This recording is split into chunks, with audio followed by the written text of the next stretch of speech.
you hear me? Hello? Hello? Welcome, sir. Ma'am, sorry. Now, see, I don't know, using that link, I logged in, but I could not. But now, whoever has sent me the mail link, I used it actually. Okay, sir. So, senior professors who are here are Srilata, you know Srilata, no? Yeah, Chellamal College. Chellamal, okay. Yeah. She Hello, retired ma'am. as head. Yeah, Srilata. She's also Professor Indra yes. student. Hello. And then our faculty, Vinita, Urmila. Hello. I think Kavita. I'm visible on the screen now. Yes. Yeah, Yeah. yes.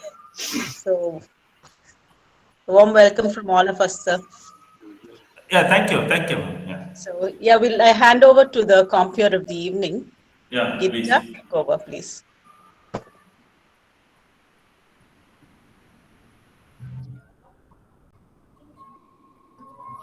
Good evening and welcome to the fortnightly symposium of In Tandem Research Club of the Department of English, Queen Mary's College. I am Girija, Passenger of English, and your counselor for the delightful. This academic year 2022-23, we have theme-based series titled The Prize-Winning Story. And for today's session, we are going to explore the Nobel Prize-winning text and their context. The Nobel Prize is considered to be one of the most prestigious international awards given to people who made a contribution in the fields of physics, chemistry, physiology, literature, and peace. Since 1901, as per the will of Alfred Nobel, awards were awarded to those who during the preceding year have conferred the greatest benefit to humankind.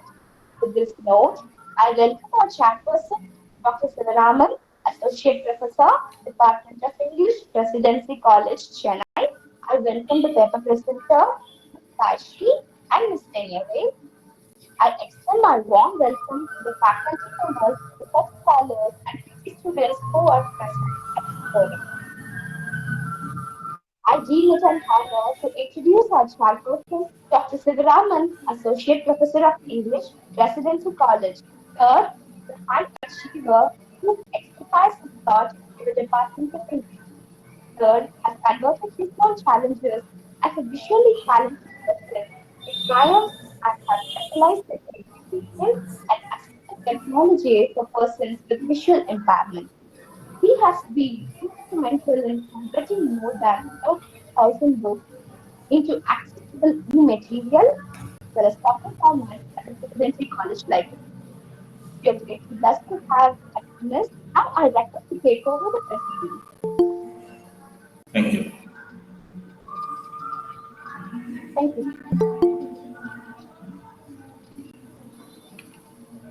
Okay. Am I audible? Yes, sir. Yes, sir. Yes, sir. No, thank you. So, good evening to everyone, and a very happy New Year to all as well. There has been a trend, in fact, to highlight the literary prizes or the prizes given for literature across the world. And there's no doubt that Nobel is the highest award that any poet or any writer can aspire in his career. In fact, India the has had just one poet in this field. Of course, we have scientists who have been awarded the Nobel from our country. Whereas if we take literature, right, I can only think of Rabindranath Tagore, as it really started with him and ended with him is the question. So everyone, of course, any poet in his career, in his or her career, of course, would think of getting Nobel as something as a dream come true. But as students of literature, what we are interested, of course, in is something different. I always go by, see, people say when it is Booker Prize or the Gyanpith Award or the Sahitya Academy, when we talk of these prize, the highest literary awards at the national level, or even Booker Prize at the Asian, where they have been awarded to, and there has been politics, and people often keep highlighting that politics. I personally feel that enough of the politicization of literature has happened, and now I personally feel that we are here to aestheticize politics. One of my own candidates worked on present writings. Present writing is no doubt a political. It is highly political in character. That's how people categorize it. But as a result of this post-humanism, right, we are all made to think of inclusivity. We are made to think of plurality and how one can be accommodative of all. That is very important. There's no such a distinction as being superior or inferior, right? So when we are in this world of putting an end to all these disparities, right? We have gone on to highlight how it is possible even to aestheticize politics or even political writings. There is an attempt to aestheticize political writings when there has been too much attempt to politicize literary writings. So that's how the shift has taken place, and it gives us the opportunity, of course, to look at all forms of literature. So when we look at it in that light, I personally feel that Nobel Prize has given us the opportunity, leaving us aside, or let's not concentrate on what goes into the making of Nobel Prize. As a student of literature, I feel that when a particular work is awarded the Nobel Prize, it gives the rest of the world the opportunity to know the person, to know the author who has hitherto remained unknown or even untranslated, right? So that's how the writer is brought to the forefront.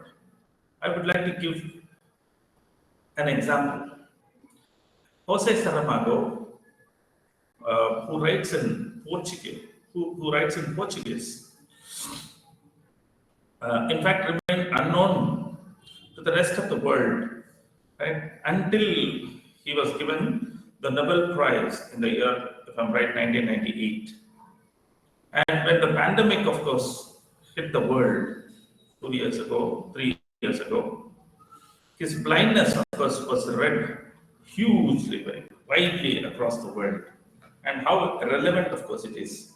And that's how I came to know of this author through various translations. In fact, after he got his Nobel Prize, almost all his novels got translated and they were made available online, right, for free access. So that is what I am interested in as students of literature, rather than going into the making or the politics, of course, of the Nobel Prize. Right. So with these words, I think I can move on to the session. We have two presenters, if I'm right. I think we can start with 1 minute. Hello, I'm on Google Meet now. Okay. Yeah. Sorry. I think we can have the presentation one after another. Who shall we have first? like to go first. I think Sai can do first because Sai will be Sai has to do it first because she's doing the overview. Okay. Yeah. So I request Sai to come out with her presentation.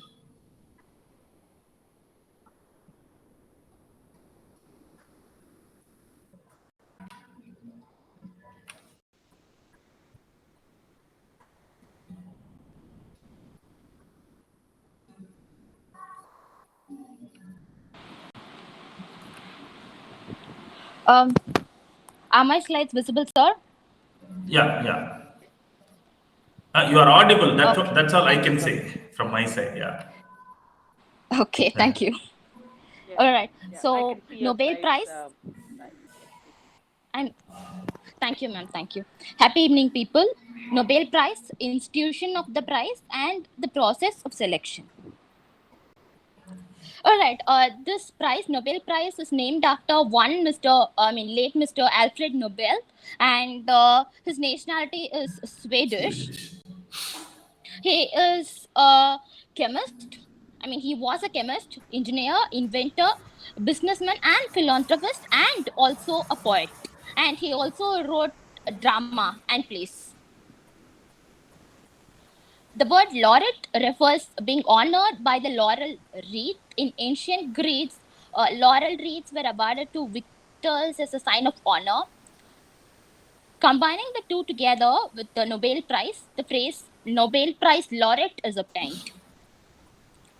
And on 27 November 1855, this person, Alfred Nobel, signed his last will and testament and set aside his assets, a part of his assets, to establish this Nobel Prize to be awarded annually. And he was not really concerned about which national, which national is it, foreign national, or is it from some other country, say, is he or she African or European? He was not very concerned about that.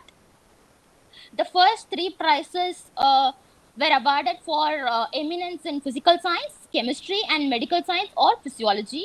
The fourth is for literary work, and it was initially in an ideal direction, and then people were also awarded for the romantic novels, etc. The fifth prize is to be given to the person or society that renders greatest service, that is for establishment or for prominence of peace. This is the will that was signed by Alfred Nobel. The last will and testament of Alfred Nobel specifically designated the institution. He also mentioned the institutions which are capable of selecting and awarding Nobel Prizes. And for sciences, it was Royal Swedish Academy of Sciences for physics and chemistry, and Karolinska Institute for Physiology or Medicine. And for literature, it is the Swedish Academy. A committee of 5 persons elected by the Norwegian Parliament, storing for the Nobel Peace Prize. And this Royal Swedish Academy, the Swedish Academy had, has 18 members, and 5 members constitute the Nobel Prize Committee. Laureates receive a heavily decorated diploma together with a gold medal and prize money. The amount of prize money depends upon how much money the foundation can award each year. So this is going to vary for every year. The rule of sharing a Nobel Prize, it could be shared with maximum 3 people. Nobel Prize for an organization, it is going to stay with the organization and not with the individuals concerned with the organization. And here is the nomination and selection of literature laureates. The Nobel Committee for Literature sends invitation letters to persons who are qualified to nominate. There are people who are eligible to nominate for the Nobel Prize, and nobody can nominate oneself. Qualified nominators are members of the Swedish Academy, the academy that confers the Nobel Prizes, members of the Swedish Academy and of other academies, institutions, and societies which are similar to it in construction and purpose, professors of literature and of linguistics at universities and university colleges, previous Nobel laureates in literature, and president of these societies of authors that are representative of the literary production in their respective countries. Selection of Nobel Prize laureates, the Swedish Academy, as I've said earlier, is responsible for the selection of Nobel Prize laureates in literature, and it has 18 members. The Nobel Committee for Literature is the working body, which means it actually decides to which person this Nobel Prize of the year goes to. The Nobel Committee for Literature is the working body that evaluates the nominations and presents its recommendation to the Swedish Academy, and it comprises 4 to 5 members. They are elected on a regular basis, and members can also be re-elected. Who is eligible for the Nobel Prize? The candidates are nominated by qualified person, as we have talked about just now, and who have received an invitation from the Nobel Committee to submit names for consideration. About the prize, I quote, the said interest shall be divided into 5 equal parts, which shall be apportioned as follows. 1 part to the person who shall have produced in the field of literature the most outstanding work in an ideal direction. This is an expert from the will of Alfred Nobel. A recluse without books and ink is already in life a dead man. I would like to read a poem, a part of the poem that is written by Alfred Nobel. You say I'm a riddle. You say I'm a riddle. It may be. For all of us are riddles unexplained. Begun in pain, in deeper torture ended. This breathing clay, what business has it here? Behind the Nobel Prize in Literature, process of nomination and selection, Ellen Mattsson is a writer. He's also a novelist. Is a member of the Swedish Academy and also of the Nobel Committee. Helps to decide the Nobel Prize in Literature. Herein she explains how the prize works. There is a system for the nomination process. We have people all over the world who are entitled nominate.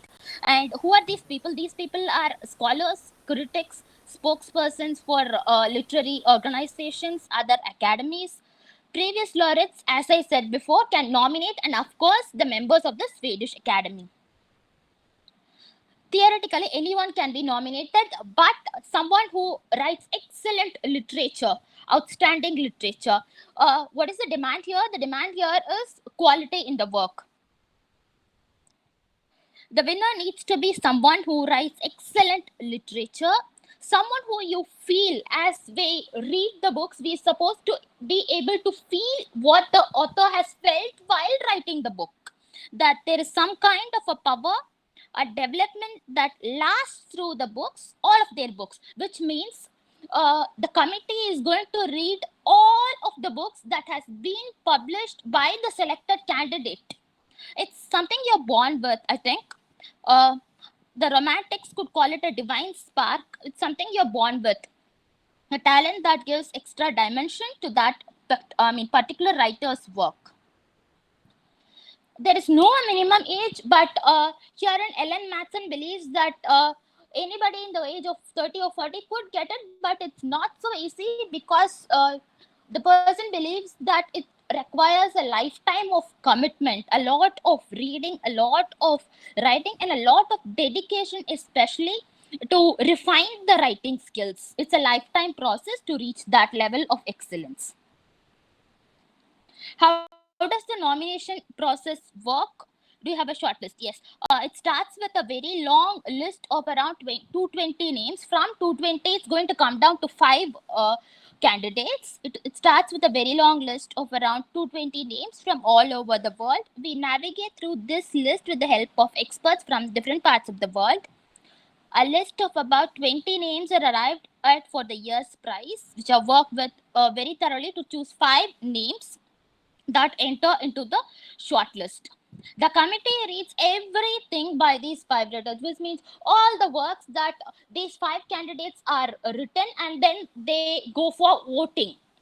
Reading, thinking about what you're reading, evaluating, and explaining very clearly how you think about them. People sit together, they read all the works of the selected candidates, and they discuss and evaluate and look for details, sentiment arcs, etc. And then they work towards one candidate through discussions and by voting. How can I be awarded a Nobel Prize in Literature? The person, Ellen Matzer, the writer, says you can win a Nobel Prize if you spend your life reading, writing wonderful literature, and really dedicate your life to writing and become a really, really good writer. It's a combination of hard work and talent. All right, fine. Well, let's look at the dateline as in. September 1st, the nomination invitations are sent out.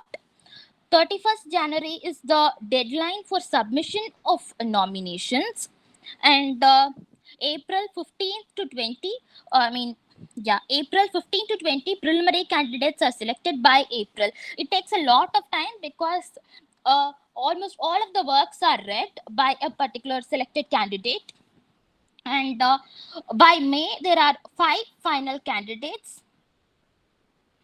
July, there are reading of productions begins by July, and September, the Academy members confer, they sit together, they vote, and they finalize the candidate, and the Nobel Prize is announced. A personal phone call is made, and it comes as a complete surprise to the laureate. And by December, the Nobel Prize is awarded. Here are some of the literature laureates. And Rabindranath Tagore was nominated by Thomas More and William Yeats. Yeats is the person who wrote the preface for Gitanjali. And Annie Knox won the Literature Nobel Prize for the year 2022. These are some documentaries inspired by the Nobel Peace Prize.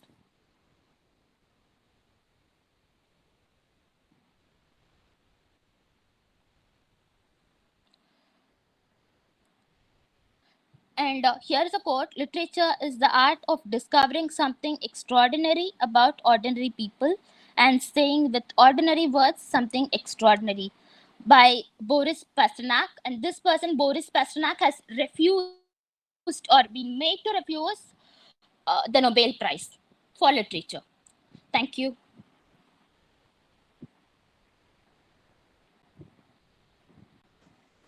Yeah, thank you, Sai, for your presentation. But yeah, am I audible? Yes, sir. Yeah, thank you. Thank you, sir. See, all that I would, it's a very good presentation. In fact, how the work gets nominated and who are all the people who are in charge of selecting or shortlisting, of course, the works, the literary works for the Nobel Prize, and how the selection happens. In fact, all these things you have given us an overview. If I give my observation, of course, it's a good overview. There's no doubt about that. But I want you to know whether there is anything that this academy has to facilitate the translation of the works that have been awarded Nobel Prize. Can you tell us anything about that? Whether they have any, of course, once the work is given the Nobel Prize, as I've already told you, the translation happens automatically. So when the work, of course, gets that award, right? People are so much interested, of course, in translating the work into the rest of it. But whether the academy by itself, of course, takes up the translation or facilitates the translation is what I would like to know. I'm not sure about whether the academy facilitates translation, but then the Sweden government, I don't remember the year, I'm sorry, but has announced a subsidy for translation, and it has helped a lot of African literature to be translated, sir. Like also Inca. Yeah. It has helped a lot of people translate the African literature, the broad umbrella term African literature, and even before the Nobel Prize started, even before this Nobel Prize was started, the Swedish Academy has helped in translation. Thank you. Thank you so much. And that's why I told you, when the even Bob Dylan, right? I heard of such people only after the Nobel Prize was awarded, right, to these people. Even Wallace and for that matter in the 1980s, if I'm correct. Yeah. Yes, Can sir. you- 1986, if I remember right. I'm sorry. Yeah, that's it. It was in the 1980s. And we have, to some extent, I would like to point out with this. In quite a few colleges, I have seen, right, the Nobel Prize winners, that is, whatever literature, whatever literary work, of course, has been given the Nobel Prize, they have even added a paper. They have even added a paper in their curriculum. If I'm correct. And then I think the next person is going to talk about the acceptance speech. Am I right? Because one supreme example, of course, is William Faulkner's acceptance speech, which is very often prescribed by very many universities and autonomous colleges in their American literature paper. Right. So I think we need to talk about that acceptance speech. If the next person is going to highlight that, we will not. You don't have to respond to it. But acceptance speech by itself has become a literary work, right? It's become a standard. Yeah. Nobel Prize acceptance speech. Same is the case with Malala. I think I remember this being mentioned in the concept note that was sent by Preeti Madam yesterday. Right? How Malala's speech, of course, has acquired importance, and we at Presidency College have gone on to include Malala's speech as part of our foundation English. Right. So that way, the Nobel Prize not only helps the author to come to the limelight, but it helps the readers, of course, to come to know of certain issues and others. Thank you. Can we move on to the next person? Yes, sir. Yes, sir. We can have the next speaker. Yeah. Senyavel. Hope I'm visible and audible. Yeah, you're audible, ma'am. Yeah. Thank you so much, sir.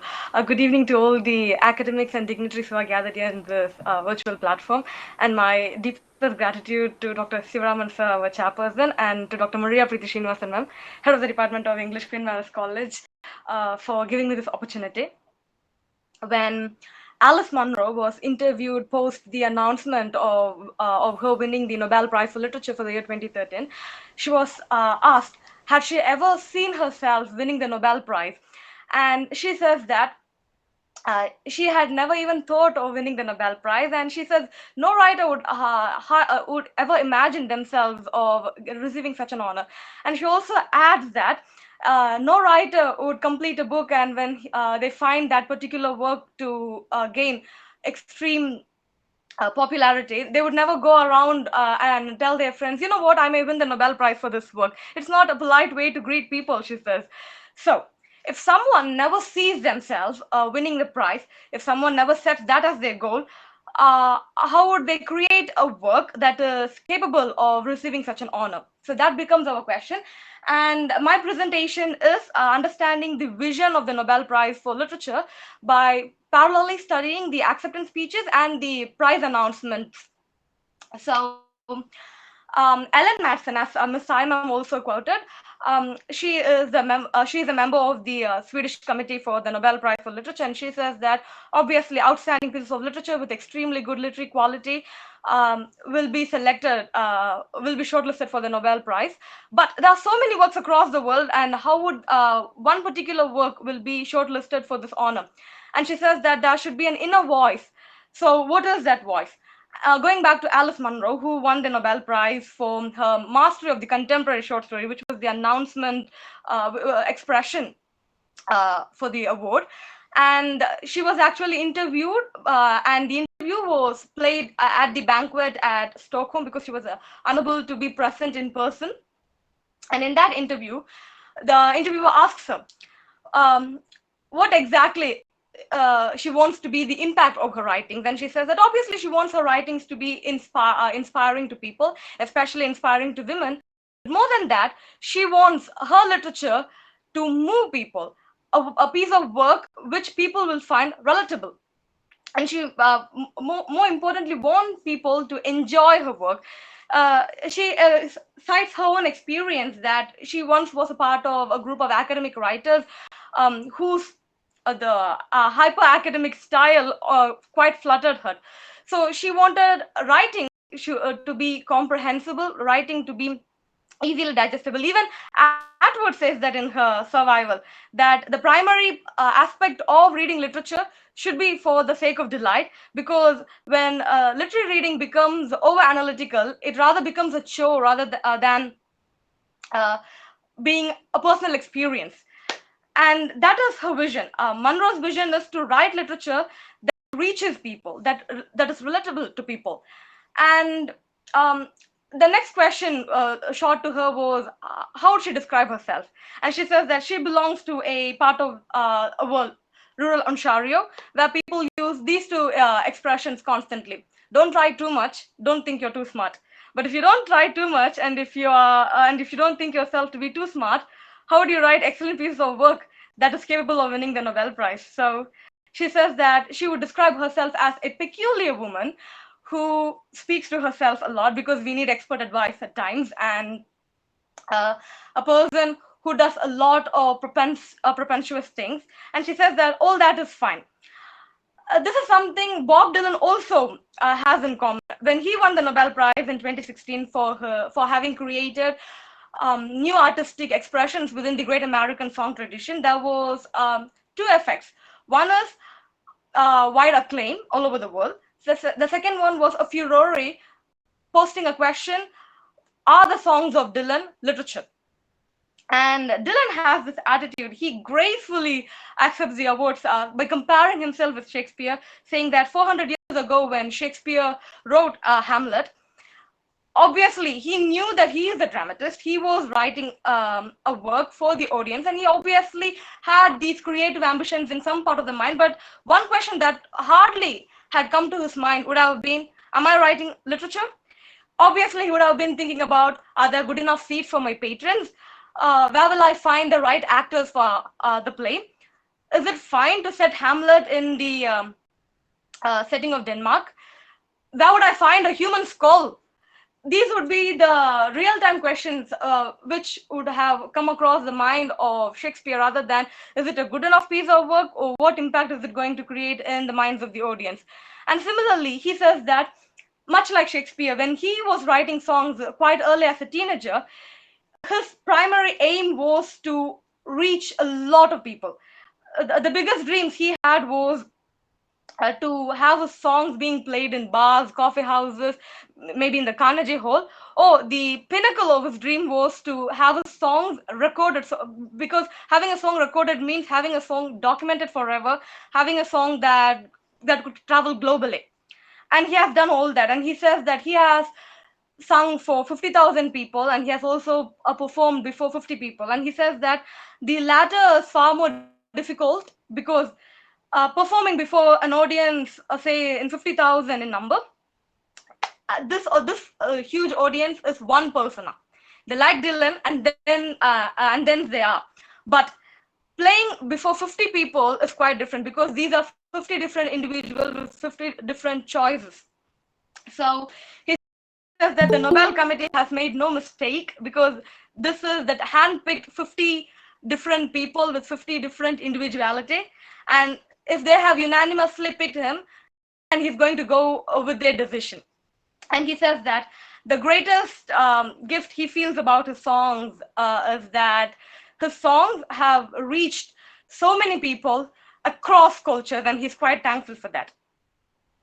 Louise Gluck, who won the Nobel Prize in 2020, was given the laurel for her for her poetry, with the austerity in expression, has made individual existence universal. And she, in her speech, says that she writes a kind of poetry far different from Shakespeare. Say, if Shakespeare's sonnet number 18, "Shall I compare thee to a summer's night?" She says that here the audience will have an experience of overhearing an author speaking something to someone else. But in the case of T.S. Eliot's poems, or in the case of Emily Dickinson's "I'm Nobody, Who Are You?", there's this writer directly addressing the audience.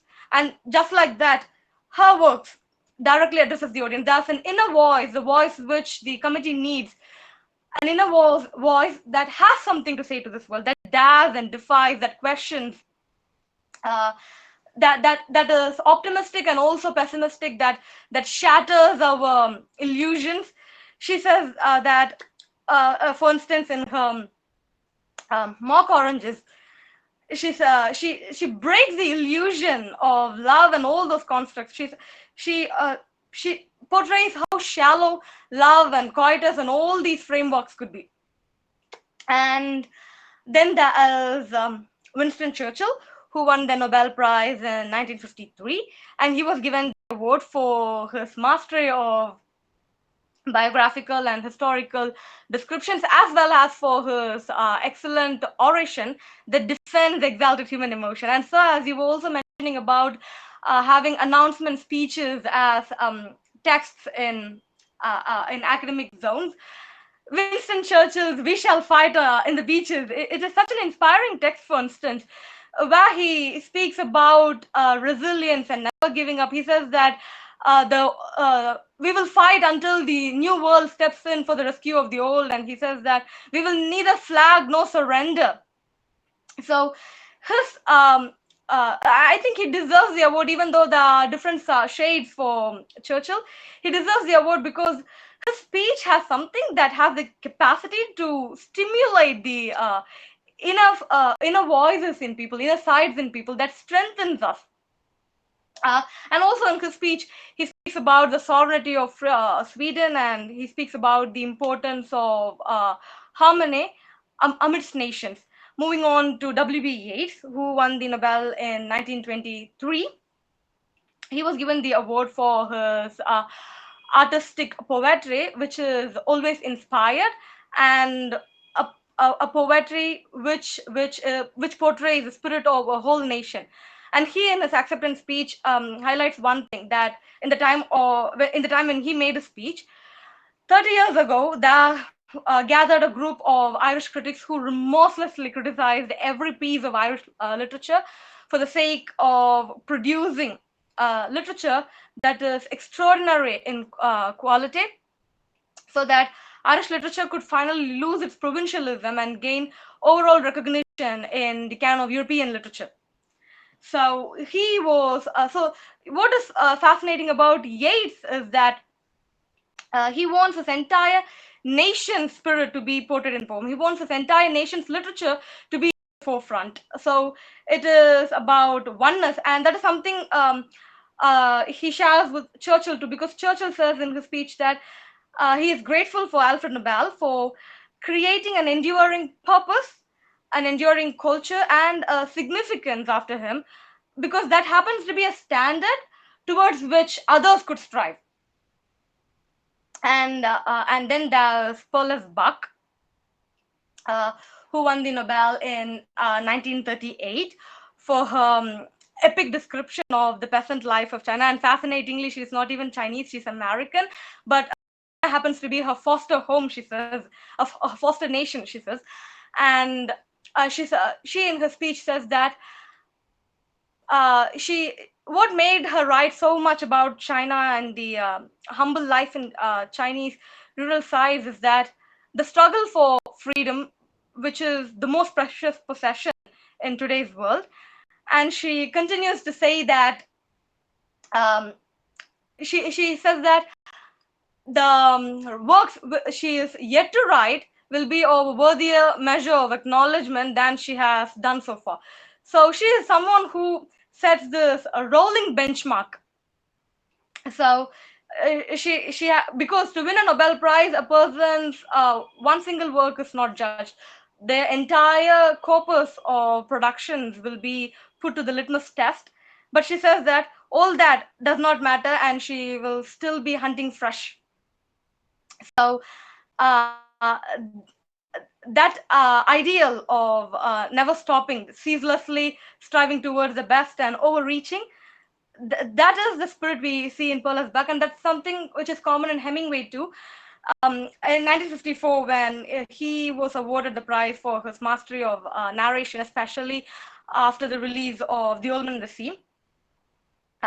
Because The Old Man and the Sea, that is one amazing piece of work, honestly, because the entire theme of that work is man can be destroyed but not defeated. No matter how shattered we go down, we will always build ourselves back. That is something that makes us going, and that is the motive of Nobel Prize itself. Producing literature, showing to the world the struggles different communities have, or giving precepts to the world, all that is there. But it is something like giving hope to mankind, giving mankind uh, a tether which they could hold to which they could hold, so that they could thrive. And he, in his acceptance speech, says that a writer should always aim on writing works or producing text that is unattainable, because how easy writing literature would be if a writer's job is just to say things that is already said in a different way. But a writer should always strive towards producing works which would never work, or producing types of works which others have tried and failed. So this sort of experimentalism, or this sort of resilience, this sort of ingenious creativity, that is essential for a writer. And he concludes his speech saying that a writer should write rather than speak a lot. So coming to the conclusion, what actually makes an excellent piece of literature win the Nobel Prize is that a work that has courage in it, a work that shatters illusion, a work that gives hope, a work that says it is fine to overreach. It is like saying a work should have a soul of its own, that dares and defies, that questions the uh, well well circulated qualities, a work that reaches for the unknown, a work that goes beyond the achievable, a work that aims even higher. So that is the aspect of the work. And finally, J.M. Coetzee, who won the Nobel in 2003, his speech is full of sarcasm, and he also emphasizes on the importance of gratitude. And speaking of gratitude, I'm always indebted to Dr. Maria Priti Srinivasan ma'am, who's my shepherdess, because whenever I stray away, I think she has this pedagogical alarm. She always recenters my priorities. Thanks to Dr. Rufus sir, our patron, for this academic vigor. Thanks to all our other patrons, Dr. Srilata ma'am, Dr. Aparna Srinivasan ma'am, and thanks to Nancy ma'am for always being such a huge support. Thanks to all my pedagogies of Queen Maris College, who are my pillars, without whom I would just collapse. Thank you so much. Thank you. Thank you. Thank you so much for your presentation. I think I have to ask you for one clarification. See, if you take all the speeches, of course, you quoted quite a few Nobel Prize acceptance speeches. My question is, of course, it is on behalf of the audience here. If you take the history of literature, of course, there have been different trends, there have been changes, right? So if you take all the acceptance speeches, based on the acceptance speeches, can you say that there has been a change in the image of this Nobel Prize down the ages, based on the acceptance speech and based on how it has been received by the audience? It's almost like responding to the Nobel Prize Committee's selection. So, has there been any sort of a change, either in their criteria or in their response down the Thank you. ages? Yes, so that's an extremely good question. It has seen a lot of changes, I would say. So initially, in the earlier stages, say in the 20s, when Yeats and Churchill in the 50s, when they spoke, they were expressing gratitude. But the deeper element was that they were sort of acknowledging that their work is quite immense and it deserves to win the prize. But down the ages, for instance, Bob Dylan's speech, he says that whether his works could be considered literature, and yes, it could be. So there's quite a change that on the perspective or what could actually be seen as literature. So that is there. And Coetzee's speech, for instance, he just uses a lot of humor in his speech. He says he wonders how would his mother react if she was alive when the announcement came, and he just says that aren't we writing literature and winning Nobel prizes just to honor our mothers? So it is much like subverting the idea of a Nobel Prize itself, and they are giving an ease to the prize itself, saying that it is not something you have to write that is so perplexing, that is so jargonish, that overwhelms people. Even works that easily touches people, that is easily apprehensible to people, could also win the prize. So that is a paradigm shift we can see through this with regards to the perspective through which they perceive the Nobel Prize itself. Yeah, thank you. Thank you so much. That is a wonderful response. In fact, that opens us the venue for research, because many people find it very difficult to choose the area of interest for their research when it comes to pursuing their PhD, or now MPhil has become almost extinct. So, or when it comes to even writing an article. I think one can, of course, people have highlighted the politics and all that, but rather than highlighting the politics, based on the response of the recipients, as well as based on the Nobel Prize committees, of course, announcements, how much, of course, of the change that you can notice, right, based on these two, right, the selector's point of view and the recipient's point of view. So if you put all of them together, what kind of a change do you see down the ages? Of course, she has hinted at it. There is no doubt about that. But for us to develop much more insight into those changes and what could be, of course, responsible for the changes. That's where the researcher, of course, can come out with his or her own inference based on the data. That's not, I'm not saying, that the inference has to come on her own priority. It is not based on anyone's leniency, of course, towards any ideology. So rather than depending on the one's leniency towards any ideology, can we, of course, come out with that kind of a framework of changes that have come about based on the text? Because the Nobel Prize Committee always, of course, the previous presenter has said that the Nobel Prize Committee always comes out with a rationale for the nomination of the particular author of the particular work, of course, for the Nobel Prize. And there is always, of course, the Nobel Prize acceptance speech. So these two have become very important textual evidence, of course, for us to work on those changes that have come about. And it's not just enough if we just make mention of those changes. What could have contributed to those changes? That is the inference that any researcher, of course, can come out with. I would like to thank, of course, Preeti ma'am and her colleagues, of course, for choosing this particular topic.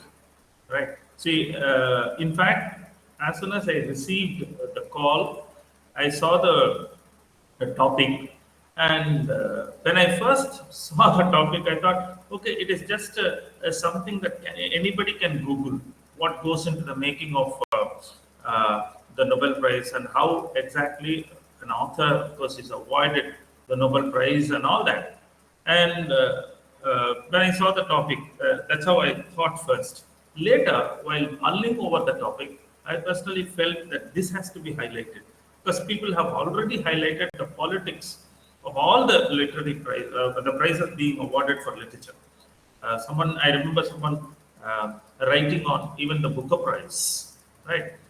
There is always, when the Booker Prize is awarded, people have come out with this inference. Of course, I don't want to reject that inference, but that's a valid inference as well, right? You can either respond to it or even reject it. That's a different thing. But the thing is, people who have responded to this always say, whenever a Booker Prize is awarded, if you go through their works, there is always the tendency to put down the colonized people by the colonized people, by a representative of the colonized people themselves, or by a writer from the colonized society or from the third world, as it is called. So that's one of the things that they have come out with. And when it comes to Nobel Prize, of course, there have been quite a few. Let's not go into that.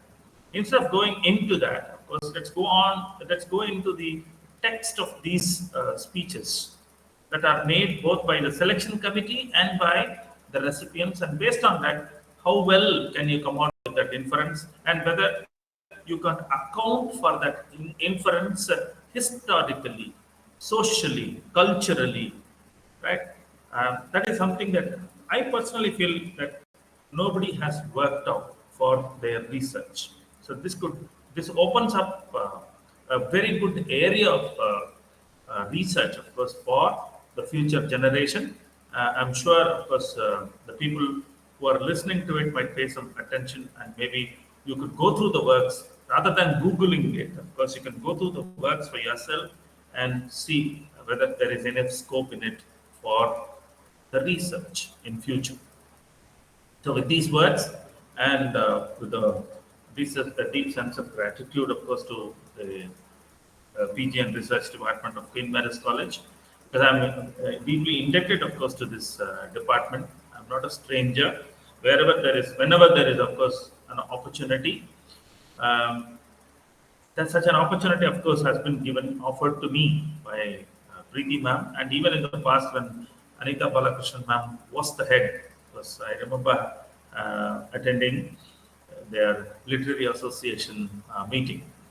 After Preeti ma'am took over, I think I was even happy to be given an award, right, by the PG and Research Department of Queen Mary's College. Thank you so much for the opportunity, and I also thank all the others. And if the members of the audience have anything to say or to share with the researchers, I open the floor to the audience.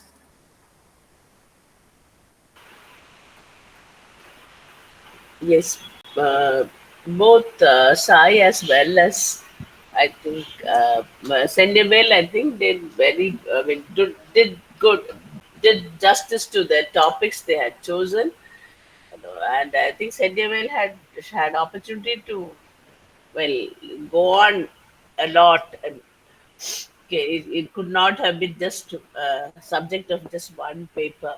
I too, when I was just thinking an overview and I was wondering what the overview is. Nothing there which we do not know, which is not there if we can Google. And Senyavel's topic, I was just wondering how she would take it. But both of you have done justice to it now within the given time. Yes, I hope with you will do better with. If you take on particular works and give examples. Okay, which you will do if, of course, if in the next one, and then I think the next topic is that next type next topic. The next session is on that, the prize-winning story, with particular reference to that. So anyway, with this general topic, both of you have done good justice. So if you are working on this area, I think wish you both very well. Yeah, very well. Wish you both well. Sorry. Thank you, ma'am. Your blessings. Thank you. Yes, next session, as Dr. Srilata said, is Nobel Prize novels winning novels from 2010 to 22. Sir, we thought we look at a decade because there are 115 people who have won the award. So we just thought for our purposes, we can look at You the can past narrow it down decade. to a particular decade and see. Yeah. Thank you, ma'am. Yes.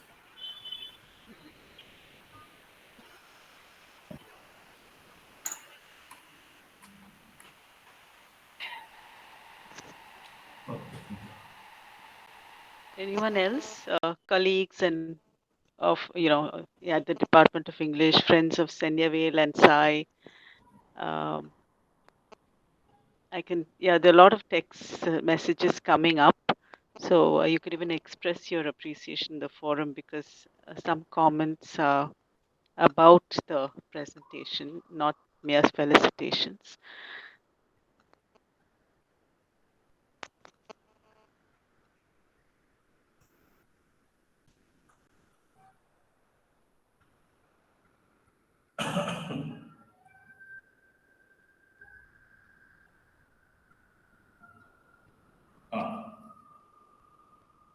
I think that's it.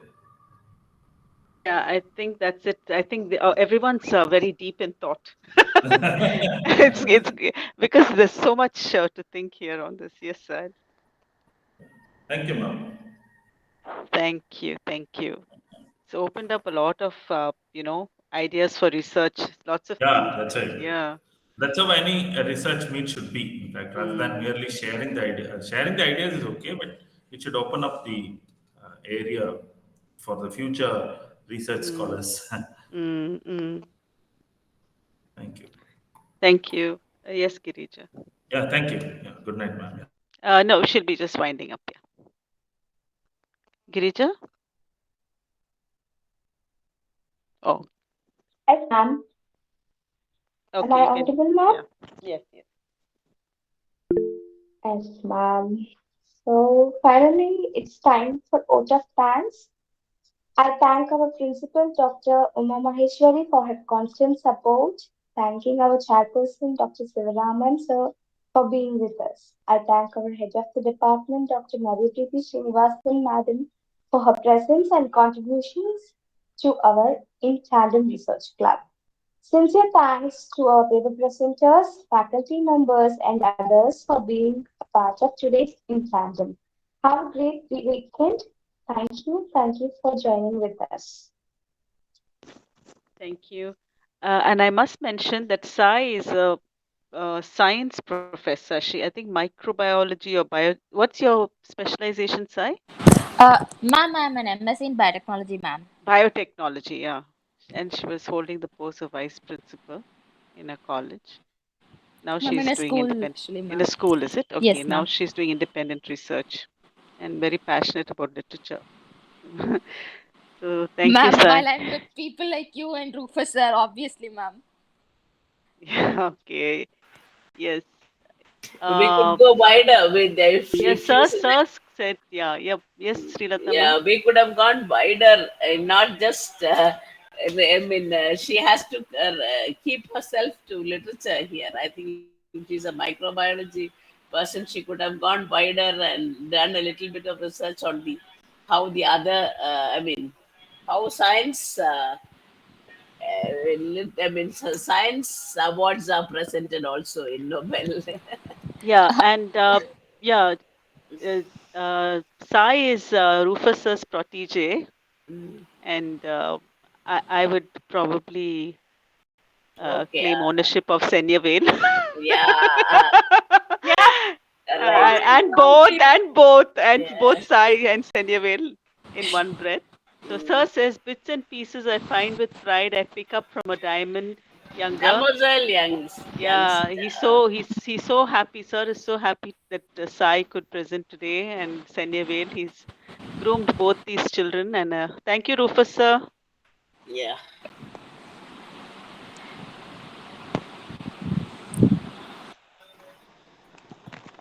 Okay, then let's meet next Friday. Thank you, Srilata, All right. for in spite of Thank your you, ma'am. bad throat, you it's Rufus sir. See, your kiddo Yes, did very well. yes, yes, ma'am. I know. Since I'm traveling, I'm not able to converse better, but I was Ah, listening to the whole conversation that you all yeah. had, and the presentations were really wonderful. You were missed. You Really were wonderful. missed a few. I think you last time and before that. I think you were not there, so you were missed. Yes, Yeah, ma'am. we Yes, missed him. We missed him. Yes. yes. Okay, sir. Thank you. Thank you all. Bye bye. Thank you, Thank you, Sai. ma'am. Thank you, ma'am. Bye bye. Thank Yeah, you. yeah. Thank you, Srilata. Thank you, everyone. Bye. Bye, ma'am.